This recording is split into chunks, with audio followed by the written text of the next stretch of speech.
নেতাকে এক পলক দেখতে সমগ্র বাংলাদেশ থেকে ছুটে এসেছেন কর্মীরা। আগামী দিনে বাংলাদেশকেও সফলভাবে নেতৃত্ব দেবেন তারেক রহমান, এমন প্রত্যাশা বিএনপি তৃণমূল নেতাকর্মীদের। রিপোর্টে জানাচ্ছেন শফি মাহমুদ সাগর।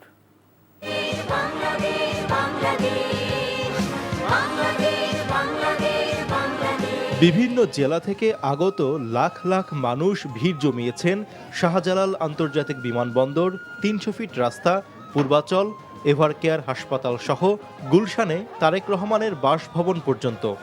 উদ্দেশ্য প্রিয় নেতাকে এক নজর দেখা। তীব্র ঠান্ডায় ঘন্টার পর ঘন্টা দাঁড়িয়ে থাকার পরও তাদের চেহারায় নেই ক্লান্তির কোনো ছাপ। আমরা আজকে ১৭ বছর পরে আমাদের ভারপ্রাপ্ত চেয়ারম্যান জনাব তারেক রহমান সাহেব বাংলাদেশে আসছে। আমরা খুশিতে সবাই একত্র যে আমাদের নেতা আমাদের মাঝে আসছে। অনেক কষ্ট বিনিময়ে এই আনন্দ কিভাবে উপভোগ করবো একমাত্র আল্লাহই জানে।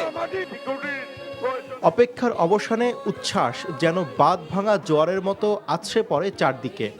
এটা সারা বাংলাদেশের মানুষের ভিতরে একটা আনন্দঘন মুহূর্ত পরিবেশ সৃষ্টি হয়েছে।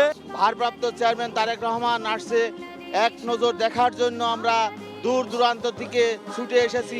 তারেক রহমানের নেতৃত্বের গুণে সকল রাজনৈতিক সংকট কাটিয়ে উঠবে বাংলাদেশ, এমন প্রত্যাশা দেশের নানা প্রান্ত থেকে আসা বিএনপি কর্মীদের।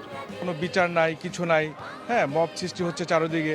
সেখান থেকে আমরা আশা করছি যে একটা অভিভাবকের হাতে যাবে দেশ, একটা সুষ্ঠু নির্বাচন হবে দেশে। দল মত নির্বিশেষে বাংলাদেশের সবাইকে নিয়ে তিনি একটা সুন্দর সমৃদ্ধিশীল বাংলাদেশ গড়তে চান। শফি মাহমুদ সাগর, এনটিভি নিউজ, ঢাকা।